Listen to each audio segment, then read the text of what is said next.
Look here, the championship rivals meet in the first heat. Scotty Parker pulls into line with Aaron Hill from California, Joe Roeder, number 66, and number 77, Ohio's Scott Stump, rounding out the front row. Let's take a look at the championship standings coming in. Chris Carr got a jackrabbit start, won the first 2 races, has a 12-point advantage over Parker. Kevin Atherton lurks 13 points behind the Harley-Davidson factory team. Dominating, and the first qualifying heat race is underway. Parker popping wheelies and pulling the hole shot, heads into turn 1 with the lead. Pegram and Carr jump right out there with him. Right off the bat, the matchup for the championship, running in 2 of the top 3 spots. The privateer Pegram sandwiched in between them. Let's see who's got the horsepower down the backstretch. Ooh, looky here. Pegram's going down the backstretch, shows that Skip Aiken can work on Harley-Davidsons as well as Hondas. That bike's flying. That's Aiken, of course, the tuner on that machine. He made a switch this year from Honda to Harley, and for the moment at least, this 19-year-old kid, number 72, Larry Pegram, is making that switch look pretty good. But ooh, here's Parker back up the inside using the draft, which is so important here. He's using a tight line on the inside. He's struggling at this track today. We didn't do very well in qualifying. You can see coming off at 2, he's lighting it up. We're having a hard time getting off the turn. Lighting it up, spinning the rear tire. Right? Absolutely, absolutely. Talk to me a little about track conditions here as we watch this top 3 continuing to slip and slide around a little bit. We see Pegram fighting the front wheel. Just turned it under. He's pushing the front end going into that turn. Scotty's having trouble getting off the turns. Pegram pushed it going in.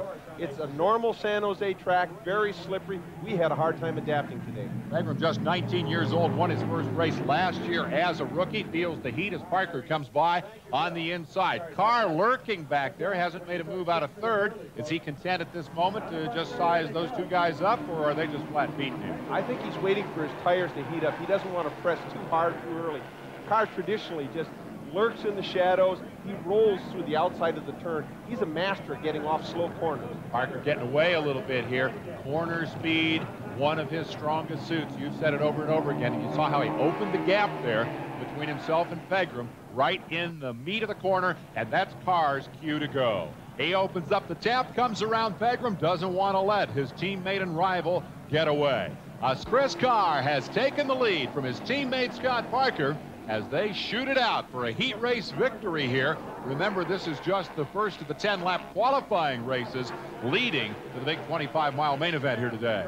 Scotty's still struggling coming off that turn. You can see him break away, break away. We're not smooth yet. He has to work on that. Bill Warner, mechanic who prepared that #1 motorcycle. Here's the move to the inside by Parker. He smells the white flag. They're headed into the final lap of this 10-lapper. The top 2 transfer directly to the championship final. Elaborate a little about the draft for those who might not know how it works. You get in behind the guy leading, and there's a huge vacuum. The guy's punching a hole in the air. You can go faster in his draft. No doubt about it. You want to get right behind him, swing out at the last second, use that vacuum to gain momentum and shoot by him. It's just like stock car racing, except the drama plays out on 2 wheels at 130 miles an hour down the backstretch. Carr is not close enough right now to make a draft pass. Carr is fast on the exit part of the corner. He'll close it up right now. He's going to get right on his bumper. He has exit speed here, and that's an excellent thing to have at San Jose. Down to the wire they come. Parker with the lead. Carr pulls out of the draft at the wire. Boy, too close to call. A virtual dead heat. Let's see as we take another look. And you called it, Bill. It was exit speed that made it as close as it was. Absolutely. Carr did everything perfect. It depends on how the call goes. He couldn't have done it any better. One of the key issues here is the location of the finish line. At San Jose, it's a long way down the straightaway. The following rider has a lot of time to make that move, but Chris made it a little too late. He doesn't know it yet, but Scott Parker has won the race. Parker and Carr go to the main. Pegram, Hill, and Stump are bound for the semifinal. The time 6:16.36 seconds as heat race #1 goes in the book here at San Jose. Let's go back and review the season to date. Opener at Daytona. It's always nice to see #1 make a mistake. Look how he rear ends Billy Herndon. Fortunately, nobody hurt in this heat race fall down. Parker and Herndon both came back. For Herndon, there was more bad luck ahead. Watch number 19 skid out in the first turn and get clobbered from behind. A big 5-rider tangle. Now, look at the lower right-hand corner of your screen. Bill Warner getting your hands dirty. What's the matter with that thing? He must have hit something on the racetrack. I don't understand it. They got Parker's bike fixed. He finished 7th in the main, which Chris Carr won by the interval that you can see. A runaway victory for Carr in the series opener. And from there, on to the mile oval at Sacramento, California, and a rough racetrack. Witness the big end-over-end crash up in turn number 4. I don't know when I've seen a mile that was tougher to ride than this one. The red flag comes out, but the guy who really had trouble here was Parker. Look out, Scotty. Try it again. Look out, Scotty. He's down. Carr sees his opportunity. The challenger jumps on the champ. This is all part of the Camel Challenge victory celebration. Here's Parker, outside row 2, main event, leaves a little bit early maybe, and look at the hole shot. He's 12th off the line. He's 4th into the first turn. What did he tell you? He said he got a real good start. That's what he said. I'll say he did. 4 guys in the draft up front. It's Atherton, Parker, Graham, and Carr having at it. Graham starts to smoke and falls back. Last lap, Carr and Parker split a lap rider. Carr on the near side, watch Parker way up by the rail, runs her in deep, wants to lead it off the last turn. Did you think he was in good shape at that point? He ran it in big time, but there's a lot of holes on this corner, and he's got to go to the outside of him. Chris gets to the inside. Inside line worked good for Chris, and he's in great shape for the straightaway. Here he comes down to draft past and win his 2nd straight. On to Pomona, California. The champ, number 1, still hasn't won a race. Didn't take long to get that blemish off his record as the Harley factory team run 1, 2, 3 out front. Kevin Atherton skids her up high. Parker's already there. He makes the pass, and he's gone. He wins the race with Chris Carr 2nd. 2nd on the racetrack at Pomona, 2nd in the standings 3 years in a row, and getting a little tired of that. 31, Danny Ingram. Number 18, Terry Boovey. And 32, the pole sitter and 2nd fast qualifier, Mike Hale, former Rookie of the Year that a lot of us feel will have a great future in this game. Field coming set, looking for the green light. It flashes. They're underway. And Hale may have a great future, but he does not have a great start. Number 16, Ronnie Jones jumps out front. Down on the inside comes number 31, Ingram. Boovey, handlebar to handlebar with Hale. It's a Harley and then 2 Hondas and another Harley. Who do you like in this one? Well, Ronnie's on a Harley for the first time in many years, but right now the Hondas are blowing by down the straightaway. Boovey and Ingram both. Great draft runs. They're hot off into turn 3. When you're 3rd, like Boovey was there, and you've got 2 guys to draft off of, does that give you a big advantage? Very much so. Very much so. He uses both of them, and it's like a double toe. Boovey's had 9 national wins in his career. He's 33 years old, won his first race 16 years ago at the age of 17. Surrenders the lead right there to 2nd-generation dirt tracker Danny Ingram out of Indiana. Ingram, the son of Sam Ingram, who used to ride these motorcycles years and years ago. And now take a look at Hale. Number 32 is up to 3rd. He's around Jones, and with Boovey and Ingram swapping positions ahead of him, I wonder if that's like that. Are they taking each other's lines away? It can be. This is a very tight track, and there's only one quick line around San Jose, that black little groove that's about 3 feet wide. You see it. He's showing some composure. For a young racer, that's an excellent thing to do. You can't get rattled right from the get-go. He's using his head perfect right there. Eased on by Ingram. Now he's going to try to get on Boovey's tail. He's using his head. A couple of tough Texans out front. Boovey is the leader. Mike Hale running in that number 2 spot. Boy, they're at opposite ends of the experience spectrum. I'm not sure he's seen the last of Ingram. Here comes Danny back up the inside. Now runs out of straightaway. And I think clearly Mike Hale is thinking in front of him and not behind him. He is trying to set up Boovey for some kind of a pass here. That Bartell's Harley-Davidson seems to be a little stronger this year than it was last year. He's got some good people working on it. They got a great program right. You said it, Dave. He used the draft into the straightaway. Let's see if he can thread this corner and get out of here in good shape. Keep in mind that Hale, in only his 3rd expert season, has an excellent mentor in Jay Springsteen, who's been around since they invented dirt. He's coming up in the next heat. He has won 40 of these national races, and so has Boovey. Drafts back by it. Ooh, look at Ingram. Ingram says, hey, you talk about Hale all you want. This is still going to be a Honda heat race. And number 31, Ingram, blitzed by both. Exactly the same thing Boovey did on the first lap. You see the effect of the draft there. Ingram used it perfectly, used them both. He's leading. This is NASCAR racing over and over. 5-man battle. Jones has lurked in fourth throughout, and number 53, Mertens, on the tail end, has not had an opportunity to make a pass. Hale is the guy who's been up and down the ladder. He was back of the top 5, went all the way to the lead, is now back in third, and under pressure, 5 riders in a knot come to the white flag. Only 2 will go to the championship main event. If you had to pick the 2 guys right now, who would you take? God, I couldn't call this. This is racing at its best.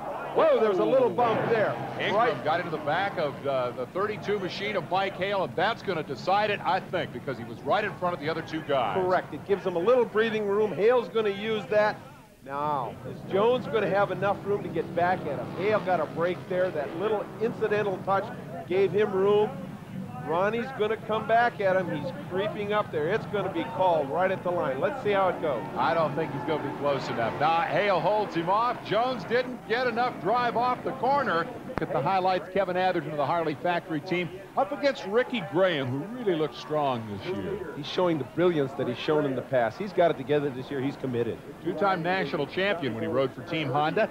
Ricky Graham this year teamed up with Johnny Goad and Sarah Irby on a very fast Honda, but not as fast as Kevin Atherton's factory Harley. Neck and neck, nose to tail. In this league, you're always in a race. Graham making a run at Atherton here on the last lap, or is he? He's going to ease off into 3, let Kevin get a little distance away from him so he can run up on him through the turn.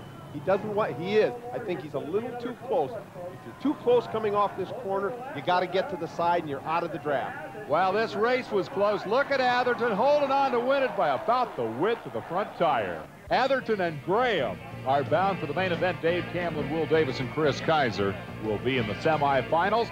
Big crowd on hand and ready for excitement, because the Camel Challenge is next on the card. Jay Springsteen, Ricky Graham, Kevin Atherton, Dave Durrell, Mike Hale, and Chris Carr, the fast qualifier, ready to go 5 laps for $5,000 to win. Carr says, here, Kenny Tolbert, keep my hat. I'm going to need that in victory circle.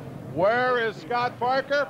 Watching from the sidelines. He qualified 9th, and only the top 6 make this show. It's a dash for cash, and as they charge to turn 1, Durrell gets the advantage.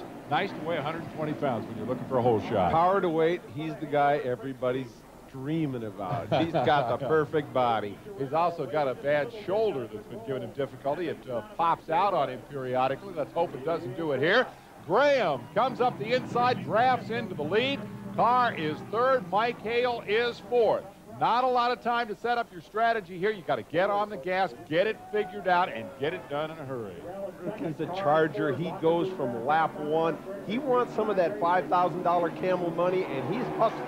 Durrell comes up the inside. Carr looks there, has a notion, can't get by. Graham carries the corner speed pretty effectively and holds on to the 2nd spot. So it's the Donahue Harley-Davidson out front. Butch Donahue, the Harley dealer in Delano, Minnesota, Delano Sports Center, putting a privateer effort out there. Here comes that Johnny Goad Honda by, and he goes by like a bullet. Boy, he just poked it off in there big time. Ricky's determined. He wants some of that cash. Durrell has about 6 to 8 bike lengths through turn 3 and 4, and this race is all but over.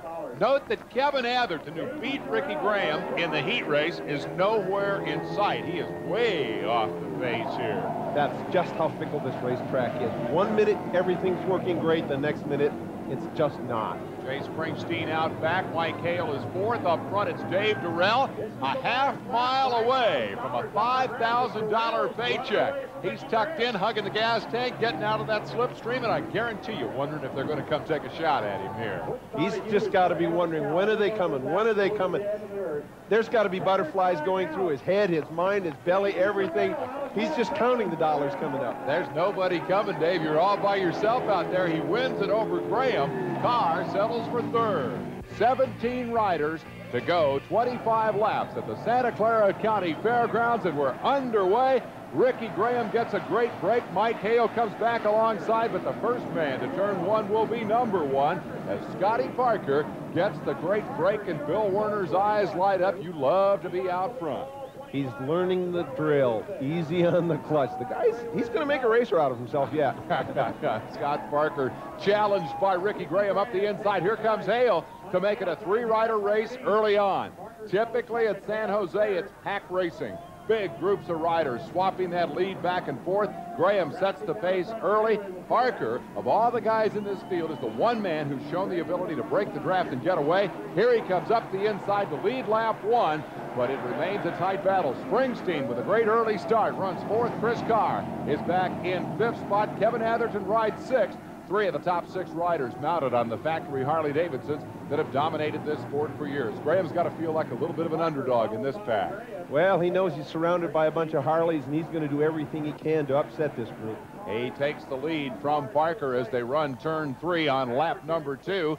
Tucked right in behind the national champion is Mike Hale. He's had a couple of good San Jose's in a row. He'd love to win that first Camel Pro National. It's been too long coming. Down the front chute, Graham will lead lap 2, and Hale looks to the inside as they set him 3 wide for just a moment, and Parker retakes the lead. Deep entry into the corners, a Parker trademark. Normally gets in hot, but the key to this track is how you get off the corner. Getting in's important, but getting off's even more important. The guy making the move down the backstretch is Springsteen, the old gunfighter, in 4th, riding on the rear wheel of his teammate Hale. And again, Graham takes the inside line, and it's good for the lead. Matter of fact, Graham has led at the line each lap thus far, but Parker has drafted by him just past the finish. Chris Carr makes a move. He's up to 4th. There goes Parker. Here comes Hale. Up to the outside goes Ricky Graham in the battle for 2nd. Parker really gets a hold of turn 2, opens up the gap as they head out onto the backstretch. Parker really scorched the corner.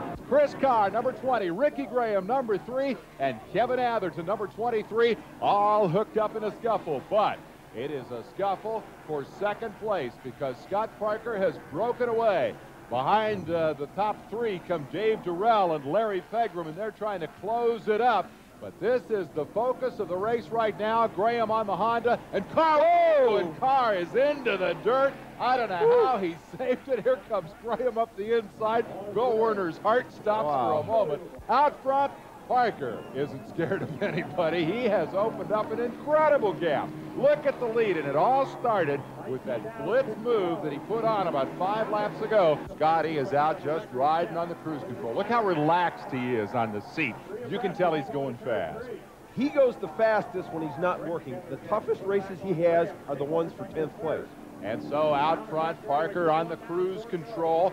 And meanwhile, now check the interval here. Almost a straightaway over Kevin Atherton, number 23, and his teammate, number 20, Chris Carr. And Ricky Graham determined that this will not be a Harley factory team sweep. He shoves that Johnny Goat Honda up in there and regains the 2nd spot. Graham is a determined competitor.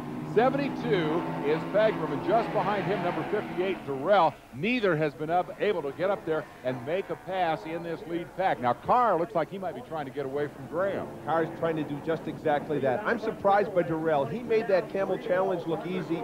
It's the little things in racing. I think he'll still be a factor in this race. This is the man that he needs to be racing. It's too late. The white flag is out.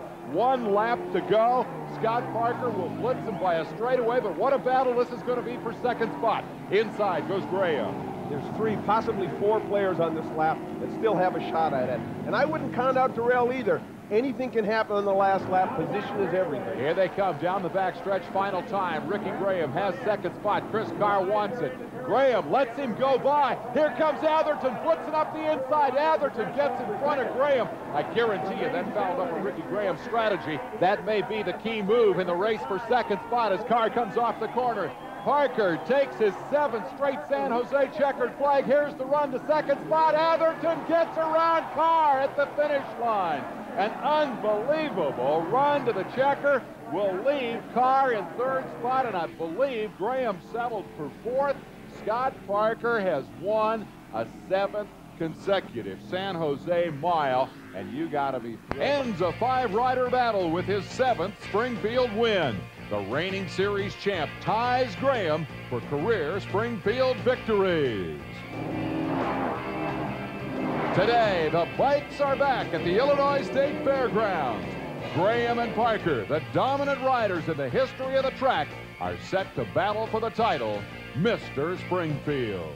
Scott Parker broke Ricky Graham's 8-year-old one-lap qualifying record, and that's got to be a big deal for you guys. It was real emotional because it was the fastest lap he turned all day, and I don't even think he knew he did it. He turned a good lap, but he didn't know how good it was. The old mark was 34.5 and 104 miles an hour. Graham in 1984. Scotty broke it today with the first ever